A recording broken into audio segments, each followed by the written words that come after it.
오늘 말씀 나눌 디도서는 사도 바울의 영적인 아들인 디도에게 보낸 편지가 바로 디도서라고 할 수 있습니다. 사도 바울이 디도를 구체적으로 언제 어떻게 만났는지에 대해서는 성경에 나와 있지 않기 때문에 우리는 정확히 알 수는 없습니다. 그러나 우리가 추측할 수 있는 것은 사도 바울이 아마도 전도 여행 중에서 디도를 만났고 디도가 그 복음을 듣고 회심하여서 사도 바울의 영적인 아들이 되지 않았나라고 추측해 볼 수가 있습니다. 사도 바울이 자신의 아들이라고 부르는 사람들이 또 있었습니다. 총 3명인데 또 한 명은 디모데였고 오네시모였고 오늘 바로 디도가 이렇게 사도 바울의 아들이라라는 칭함을 받게 되었습니다. 사도 바울이 특별히 이들을 아들이라고 부르는 이유가 있습니다. 그것은 그들을 아들처럼 그만큼 사랑과 관심을 가지면서 그들을 믿음으로 잘 양육했기 때문에 이들을 영적 아들로 삼았습니다. 사도 바울에게는 독신으로 살았기 때문에 육적인 자녀들은 없었지만 이들 3명을 영적인 자녀라고 여기면서 자신의 아들이라고 생각하고 이들을 돕고 또 함께 동역해 나갔습니다. 이 중에 디모데와 디도는 사도 바울의 가르침을 받아 영적인 지도자로 세워졌고 지역 교회에 파송되어서 교회를 세우고 성도들을 세우는 일을 감당하게 되었습니다. 오네시모 역시 성경에는 정확히 나와 있지 않지만 내려오는 전승에 의하면 오네시모 역시 초대교회의 지도자 중 한 사람이 되었다라는 전승들이 있습니다. 자신의 영적인 아들인 디모데와 디도에게 어떻게 교회와 성도를 올바르게 세워야 하는지 또 어떻게 바르게 목회를 해야 하는지에 대해서 친절하게 잘 알려준 편지가 디모데 전후서와 오늘 디도서를 할 수 있습니다. 특별히 오늘 디도서에는 사도 바울이 디도를 그레데 섬에 보내어 그 섬에 목회자로 파송을 했습니다. 당시에는 목회자들이 매우 부족했기 때문에 사도를 비롯해서 사도들이 세운 지도자들이 제자들이 여러 지역에 순례하면서 지역의 교회를 섬기기도 했고 성도들을 말씀으로 잘 양육하며 가르치기도 했습니다. 그레데 섬에도 교회가 세워지고 성도들이 생겨났습니다. 그렇지만 그곳에 목회할 사역자가 없었습니다. 그래서 사도 바울이 영적인 아들이라고 생각하는 디도를 그레데 섬의 목회자로 이제 파송을 하게 되었던 것입니다. 디도서 1장에서는 교회와 성도들을 세우기 위해서 올바른 성경적인 교훈과 교리적 부분을 이야기합니다. 사도 바울의 신앙을 계승하고 후계자와 지도자를 세우고 이단 세력을 경계하며 성경과 복음의 진리를 통해서 실행하는 데에 집중했다면 오늘 디도서 2장은 이제 한 발 더 나아가서 교회와 성도들의 모습, 즉 삶에 대해서 집중적으로 가르치고 있는 것이 바로 디도서 2장이라 할 수 있습니다. 특별히 교회의 지체인 성도들의 삶 속에서 바른 교훈, 성경의 진리를 이제 소유한 사람이 되어서 어떻게 이제 생활을 하며 살아야 하는지에 대한 교훈과 가르침이 디도서 2장이라는 것입니다. 이제 바른 교훈과 은혜의 복음에 대한 진리를 깨닫고 이제 알았다면, 그래서 거듭나고 이제 구원받는 하나님의 자녀가 되었다면 이제는 그에 합당한 자녀의 삶을 모습을 가지고 살아야 한다는 것입니다. 그리고 그에 합당한 삶의 모습이 어떠한가에 대한 가르침이 바로 디도서 2장의 주요 내용이라 할 수 있습니다. 우리가 믿는 기독교가 가지고 있는 가장 중요한 교리가 무엇이겠습니까? 제일 먼저 생각나는 교리가 성육신 교리가 생각이 날 것입니다.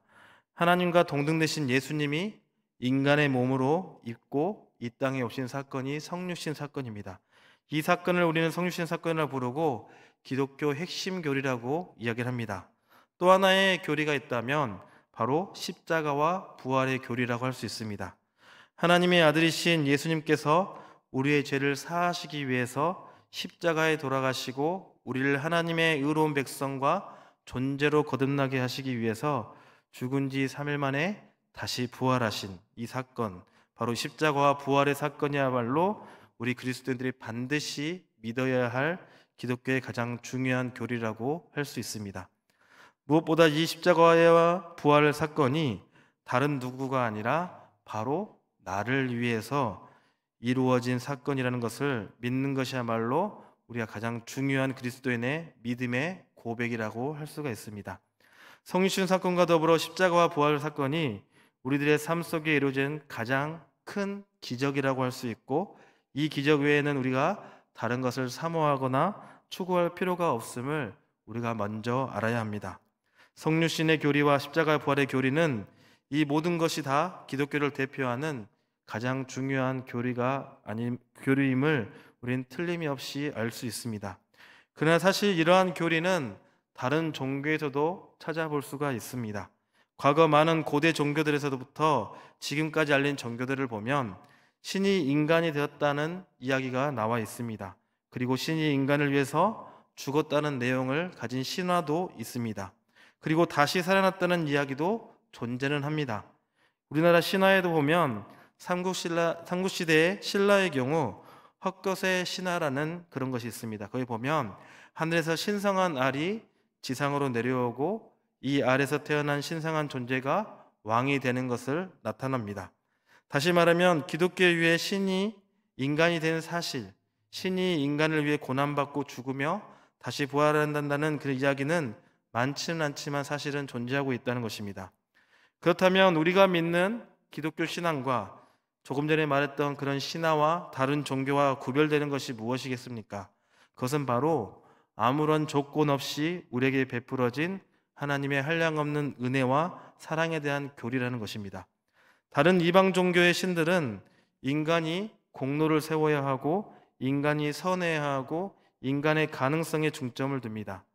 인간이 그래도 신에게 뭔가를 좀 잘했기 때문에 신이 보기에 무언가 괜찮은 일이 조금이라도 있기 때문에 신이 인간에게 구원을 베풀고 은혜를 베풀고 능력과 기적을 베푸는 것이 다른 종교입니다.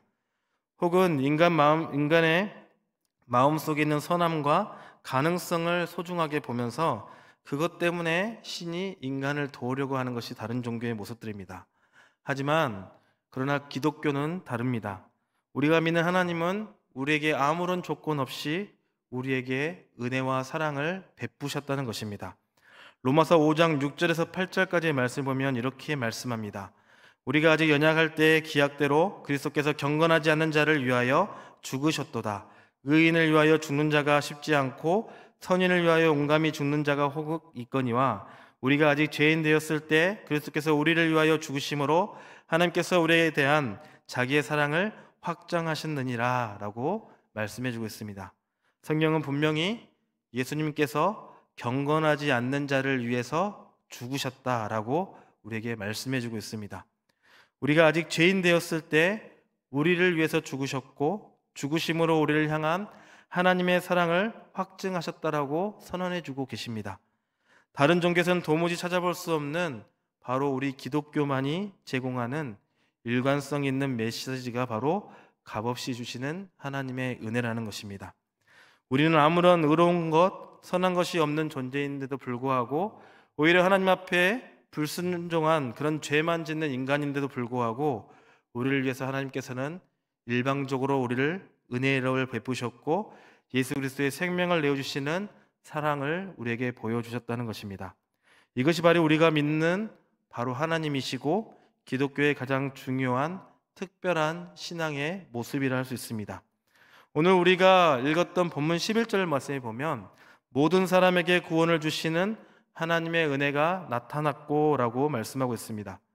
기독교에서 말하는 은혜란 자격이 없는 사람들에게 베풀어지는 일방적인 사랑이라고 말씀해 드렸습니다. 오늘 본문뿐만 아니라 성경은 전체적으로 일관스럽게 하나님의 은혜를 강조하고 있습니다. 에베소서 2장 8절과 9절 말씀에도 보면 너희는 그 은혜에 의하여 믿음으로 말미암아 구원을 받았으니 이것은 너희에게서 난 것이 아니요 하나님의 선물이라 행위에서 난 것이 아니니 이는 누구든지 자랑하지 못하게 함이라. 구원은 바로 하나님의 선물이고 우리에게서 난 것이 아니기 때문에 결코 우리가 자랑할 것이 못 된다라고 말씀해주고 있습니다.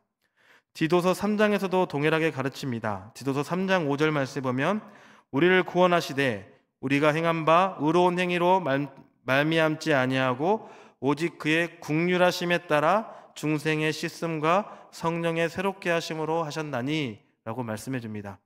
여기서 국률은 은혜의 다른 표현이라 할 수 있습니다.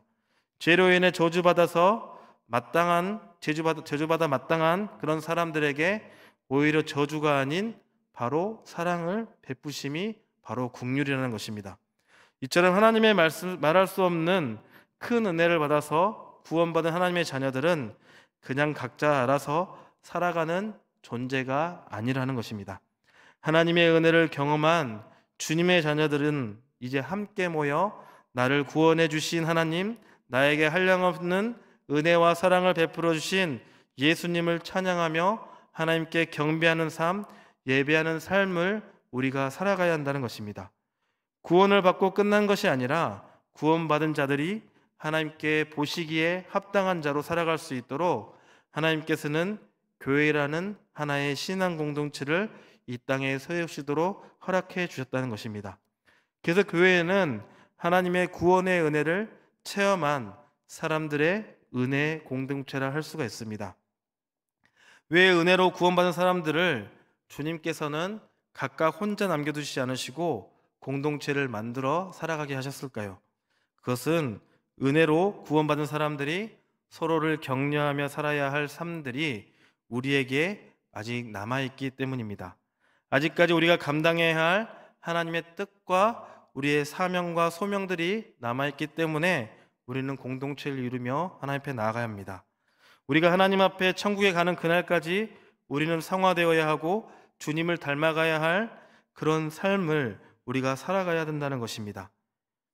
그러기에 우리는 교회라는 신앙의 공동체 안에서 하나님의 한량없는 은혜를 경험한 성도들이 함께 주님을 경배하며 하나님 보시기에 합당한 은혜를 받은 자녀의 삶을 살아가야 하겠습니다. 그렇다면 구체적으로 하나님의 백성인 그리스도인들이 하나님의 은혜를 받은 자로서 신앙 공동체, 은혜 공동체를 통해서 어떠한 삶을 살아가야겠습니까? 어떻게 해야 하나님께서 허락하신 이 교회 안에서 주님을 바라보면서 천국에 가는 그날까지 하나님의 자녀다운 삶을 살아갈 수 있겠습니까? 오늘 본문 14절에 알려주고 있습니다. 14절에 보면 그가 우리를 대신하여 자신을 주심은 모든 불법에서 우리를 속량하시고 우리를 깨끗하게 하사 선한 일을 열심히 하는 자기 백성이 되게 하려 하심이라 라고 말씀합니다. 먼저 우리는 과거의 불법을 버려야 한다고 말씀합니다. 14절에서 바울은 예수 그리스도의 죽으심의 이유를 설명하면서 모든 불법에서 우리를 속량하시기 위해서라고 말씀합니다. 속량이란 대가를 지불하고 다시 회복시킨다는 의미를 가지고 있습니다. 다른 말로 속량은 구속이라 할 수 있고 또는 구원이라 할 수 있습니다. 왜 예수님이 십자가에서 죽으셨습니까? 그것은 바로 저와 여러분의 죄에 대한 불법 때문에 예수님께서 죽어주셨습니다. 불법이란 죄에 대한 법률적 용어입니다. 우리는 죄를 가지고 태어날 뿐만 아니라 살면서 끊임없이 죄를 지으며 살아가는 존재들입니다. 이러한 인간의 상태를 한마디로 말한다면 죄인된 상태라고 말할 수 있습니다. 법적으로 죄를 지은 사람은 그에 합당한 형벌을 꼭 받게 되어 있습니다. 그런데 성경에 보면 하나님 앞에서 죄의 형벌은 죽음과 심판밖에 없다고 말씀해 줍니다. 하나님 앞에서 죄의 값은 바로 사망입니다. 죽음 위에 그것을 갚을 길이 없습니다. 여기서 사망이란 단순히 그냥 육적인 죽음을 의미하는 것이 아니라 우리의 영적인 죽음을 뜻하고 있습니다. 영적으로 죽은 사람이 가는 곳은 영원한 심판의 불인 바로 지옥밖에 없다는 것입니다. 그래서 죄인된 우리는 모두 영적으로 죽어있기 때문에 지옥에 갈 수밖에 없는 존재가 되어버린다는 것입니다. 그런데 하나님께서는 이러한 우리 상태가 너무나 불쌍히 여기셔서 우리를 이러한 죄의 물법과 형벌에서 구원해 주시기로 작정하셨습니다. 그리고 그 방법이 바로 예수 그리스도의 십자가의 사건이었습니다. 아무런 죄가 없으신 하나님의 아들이신 예수 그리스도가 우리의 죄를 대신하기 위해서 십자가에 피 흘려 죽으셨습니다. 나를 대신해서 예수님이 친히 죄의 형벌을 담당하게 되신 것입니다. 우리는 이 사실을 믿고 나를 죄의 형벌에서 구원하신 예수님을 나의 삶의 구원자로 또 나의 주인으로 우리가 영접한다면 죄의 문제만 해결되는 것이 아니라 하나님의 자녀가 되는 특권을 우리에게 주신다고 말씀하셨습니다. 그러나 우리에게 문제가 있습니다. 문제는 구원받은 우리가 다시 불법을 행하던 과거로 자꾸 돌아가려고 한다는 것입니다. 그래서 성경에서는 성도들이 받은 은혜, 받은 구원의 은혜를 헛되게 하지 말라라고 매번 말씀해 주십니다.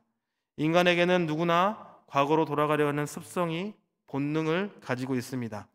사실 별로 그렇게 잘 살거나 잘 나가지 않았던 과거인데도 불구하고 이상하게도 그때가 참 좋았다라고 회상할 때가 있습니다.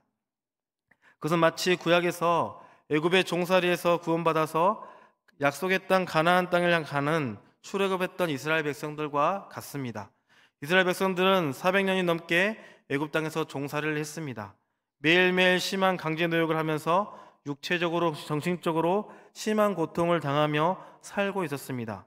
하나님은 그러한 이스라엘 백성들의 고통을 긍휼히 여기시고 불쌍히 여기셔서 모세를 세우시고 보내셔서 이스라엘 백성들을 애굽 땅의 종살이에서 분명하게 구원해 주셨습니다.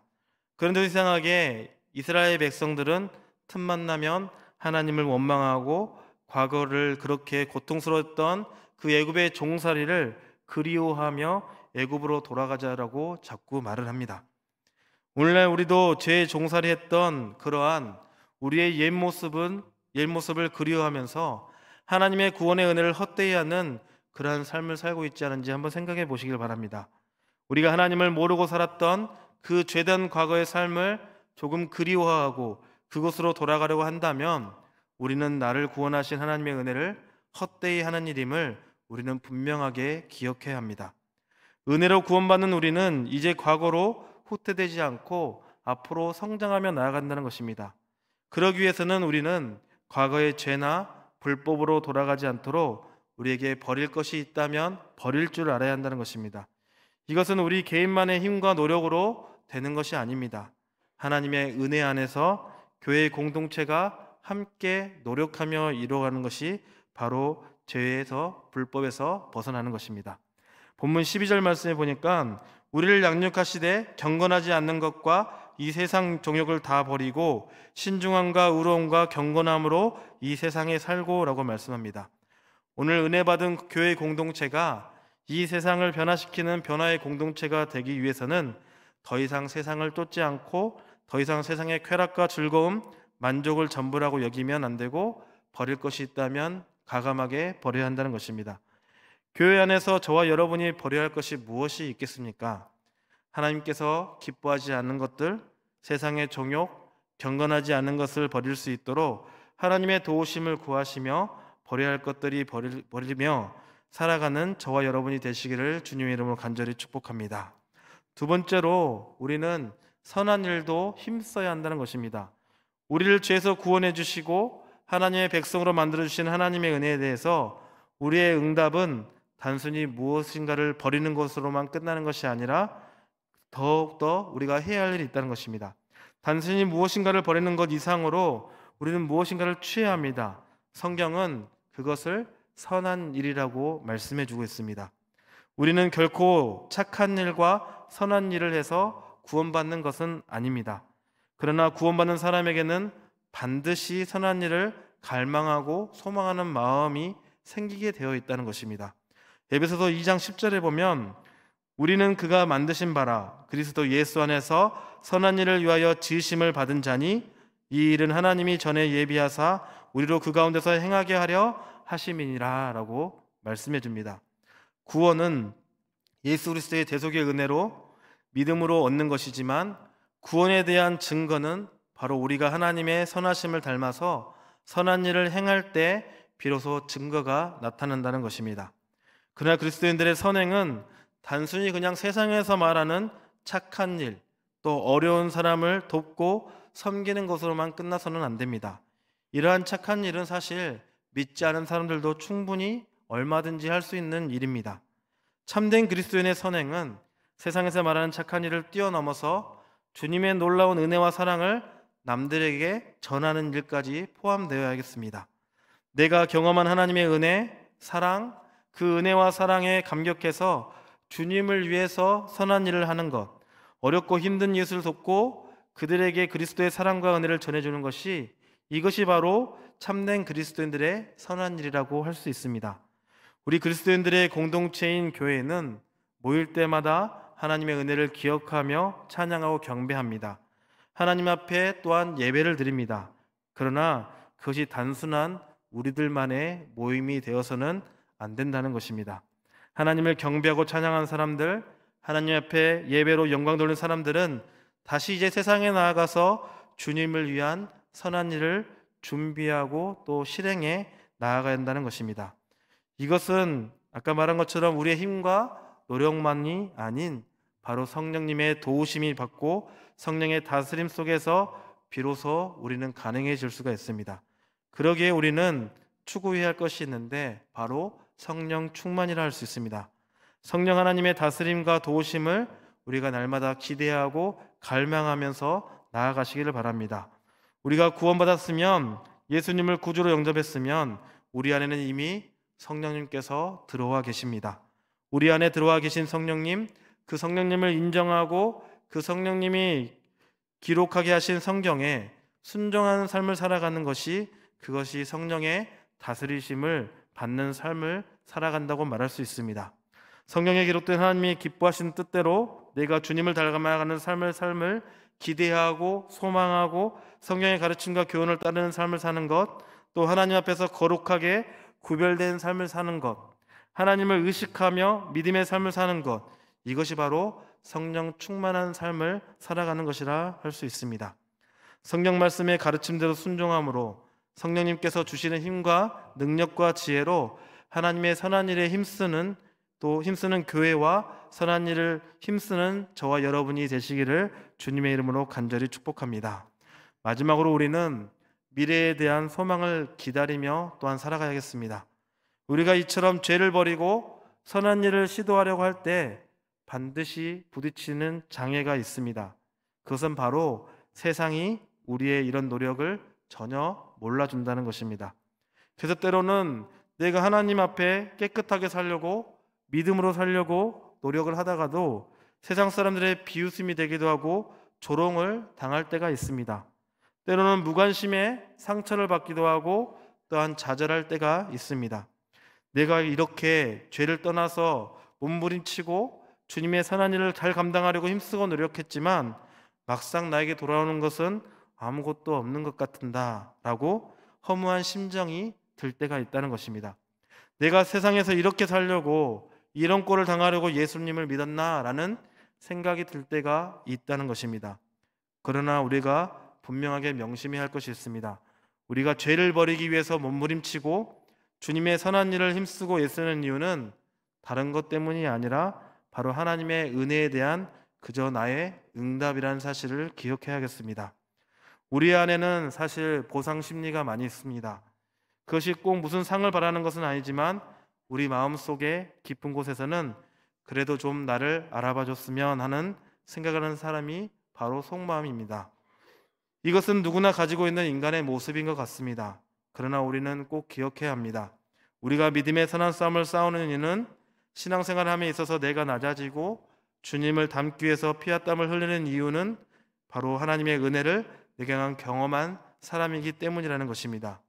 이 땅에서의 어떠한 보상을 바라서는 안 된다는 것입니다. 누가 나를 알아봐 주지 않아도 우리는 괜찮습니다. 단지 나를 구원하시고 나를 하나님의 자녀로 삼으신 하나님만이 나를 알아준다면, 하나님만 나를 인정해 주시면 분명히 된다는 것입니다. 그리고 장차 내가 하나님과 영원히 살 천국을 소망하면 그곳에서 영원히 주님만 바라보며 주님만 찬양하며 하나님을 경배하며 살 그날을 바라보며 나아가는 것이 바로 그리스도인의 삶이고 교회를 통해서 우리가 이루어야 할 궁극적인 삶의 목표가 된다는 것입니다. 또한 이 땅에서 나를 새롭게 변화케 하시고 우리의 주님이신 예수님을 닮아가는, 그래서 그리스도의 장성한 분량에 이르는 존재로서 주님을 더욱 깊이 알아가는 사랑의 성령의 사람으로서 성장시켜 주실 그 하나님을 우리가 기대하고 기뻐하며 그 하나님을 경배하며 예배하며 살아가는 것이 바로 우리 그리스도인들이 추구해야 할 믿음의 삶이라고 말할 수 있습니다. 하나님의 나라를 바라보는 사람, 마지막에 우리에게 생명의 면류관과 상을 주실 하나님을 바라보는 사람은 이 땅에서 조금은 부족해도, 이 땅에서 조금 고생해도 불평과 불만을 하지는 않습니다. 이 땅에서 신앙생활을 함에 있어서 내가 조금은 손해보고 내가 다른 이들보다 좀 못 사는 것 같아 보이더라도 낙심하거나 좌절하지 않습니다. 왜냐하면 이들에게는 하늘에 계신 하나님 아버지께서 자신의 모든 것을 다 보고 계신다는 사실을 이들은 알고 있기 때문입니다. 과거 현재의 성령님을 통해 우리와 함께 하시고 내 삶을 주관하시는 그 하나님께서 내 미래의 삶에도 동일하게 우리를 책임져 주시고 인도해 주실 것을 믿고 있기 때문입니다. 그리고 무엇보다 자신을 죽기까지 사랑한 주님이 은혜와 사랑에 대한 그런 감격 때문에 하나님의 은혜를 받은 자들은 자신을 하나님 앞에 복종하며 결단하며 나아가는 것입니다. 말씀을 준비하면서 이런 분들이 누구일까라는 생각을 많이 해봤습니다.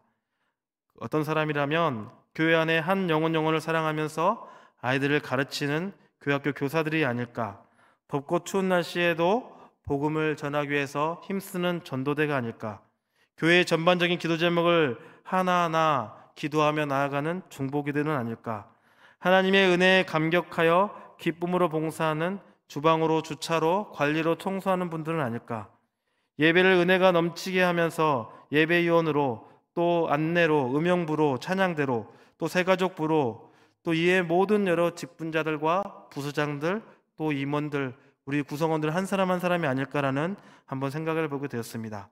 이 모든 사람들이 다 하나님의 은혜를 받은 자들이기 때문에 자신의 시간을 쪼개고 정성껏 힘을 다해서 섬기고 계시진 않나라는 생각이 들게 되었습니다. 때로는 우리가 죄를 멀리하려고 희생해야 하는 세상에 여러 가지 것들이 있습니다. 내가 좋아하는 것을 잠시 포기해야 하고 사람들과의 관계적인 불이익도 있을 수가 있습니다. 때로는 우리가 주님의 선한 일을 행할 때 자신의 손해와 희생을 감수해야 할 때가 있습니다. 때로는 자존심이 상할 때도 있으며 때로는 이러한 나의 노력에도 불구하고 아무런 성과나 눈에 보이는 결과가 보이지 않아 낙심하고 쓰러질 때도 있습니다. 그러나 그때마다 우리는 다시 오실 주님을 바라보고 천국의 소망을 가지며 살아가는 저와 여러분이 되시기를 주님의 이름으로 간절히 축복합니다. 사랑하는 구산동목교회 성도 여러분, 세상은 비록 우리를 시험하게 들게 하고 낙심케 만들려고 하고 정말 절망케 만들려고 하지만 우리에게는 하나님의 은혜와 사랑이 있다는 사실을 꼭 기억하시길 바랍니다. 과거에도 현재에도 그리고 미래에도 우리의 삶을 지도하시고 인도하실 뿐만 아니라 우리를 책임주실 그 하나님만 바라보며 살아시기를 바랍니다. 이 하나님을 바라보며 과거의 불법과 죄를 버리고 현재 하나님께서 우리에게 맡겨주신 삶의 자리에서 하나님께서 기뻐하시는 선한 일에 힘쓰시기를 바랍니다. 그리고 미래에 우리를 하나님을 온전히 닮은 존재로 만드실 하나님의 손길을 기대하면서 또한 다시 오실 예수님을 직접 만나게 될 그 소망을 가지며 믿음으로 살아가시기를 바랍니다. 지금까지 우리에게 주셨던 은혜와 현재 주시고 있는 은혜 그리고 앞으로 주실 은혜를 바라보면서 그 은혜를 받은 자답게 하나님이 보시기에 합당한 존재로 우뚝 설 수 있는 저와 여러분이 되시기를 주님의 이름으로 간절히 축복합니다. 기도하겠습니다. 사랑의 하나님, 이 시간도 주님의 말씀을 나누게 하시고 예배하며 나아갈 수 있도록 함께 하시니 감사와 찬양을 드립니다. 하나님, 우리가 하나님의 은혜와 사랑을 받은 자로서 살아가기를 원합니다. 세상은 비록 우리를 시험에 들게 하고 낙심케 만들고 절망케 만들려고 하지만 과거에도 현재에도 미래에도 우리의 삶을 지도하시고 인도하시며 우리와 함께 하시며 우리를 책임져 주실 그 하나님을 바라보며 살기를 원합니다. 하나님을 바라보며 우리의 과거의 죄와 불법적인 것들을 버리게 하여 주시고 하나님께서 우리에게 맡겨주신 삶의 자리에서 하나님께서 기뻐하신 선한 일에 힘쓰는 저희가 되도록 주님 우리를 인도하여 주시옵소서. 무엇보다도 현재보다는 다시 오실 예수님을 소망하며 포기하지 않고 믿음으로 살아갈 수 있도록 성령 하나님 함께하여 주시옵소서. 이 모든 말씀 우리를 구원하신 우리 주 예수 그리스도의 이름으로 기도드리옵나이다. 아멘.